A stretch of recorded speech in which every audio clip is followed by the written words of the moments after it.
Mihimo ang Regional Intelligence Division ubos sa Police Regional Office 7 og makununayon nga analysis sa mga operasyon ug dakop nga napahigayon sa nagkalain-lain nilang unit.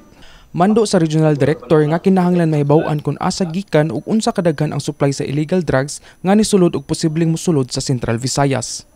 The movement of the enemy so that we will be able to determine kung unsay pinaka-appropriate courses of action. Mo na itong gihimo karon, what we are launching here in Central Visayas under the leadership of Police Brigadier General Anthony Abirin is a highly analytical drug supply reduction strategy. Matod ni Pilari, aduna nay identified drug routes nga namonitor ang kapulisan ug ilan ang nasayran unsaon pagtransport niini paingon sa rehiyon. Apan sayod sila sa mga posibleng maghimo na sab og laing mga ruta ug stratehiyo ang mga tigpahuyot og illegal drugs.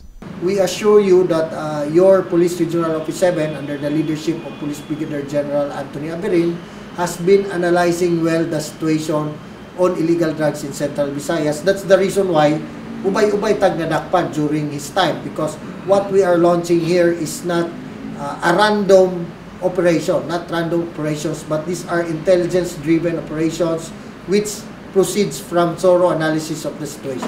Gani sa litis nga deliberasyon sa PIDEA ug partner agencies, moabot sa 76 ka mga barangay sa Rehiyon 7 nga nadeklarar nga drug-cleared barangay ug ang lungsod sa Tudela sa Camotes isip drug-cleared municipality. Samtang gawa sa illegal nga drogas, nagkanayon si Pilari nga maoy kanunay bisitahon sa mga gidudahang NPA ug CTG personalities nga mopabugnaw usa sa dili pa ilang sunod nga misyon. Tungod sa koordinasyon tali sa Armed Forces of the Philippines, ilaha kining namonitor og nahimong rason sa ilang paglusad sa operasyon pagsilbi og search warrant ug warrant of arrest nga may resulta sa pagsikop sa usa ka personalidad sa dakbayan sa Konsolasyon. We have arrested a high-ranking CTG personality in Konsolasyon. He is tagged as the top one most wanted person in Pro 13 in Caraga region, and he was here in Konsolasyon. He was living a normal life, no, but we have monitored nga naa pa siya mga connection sa underground, and he has pending warrants of arrest, no.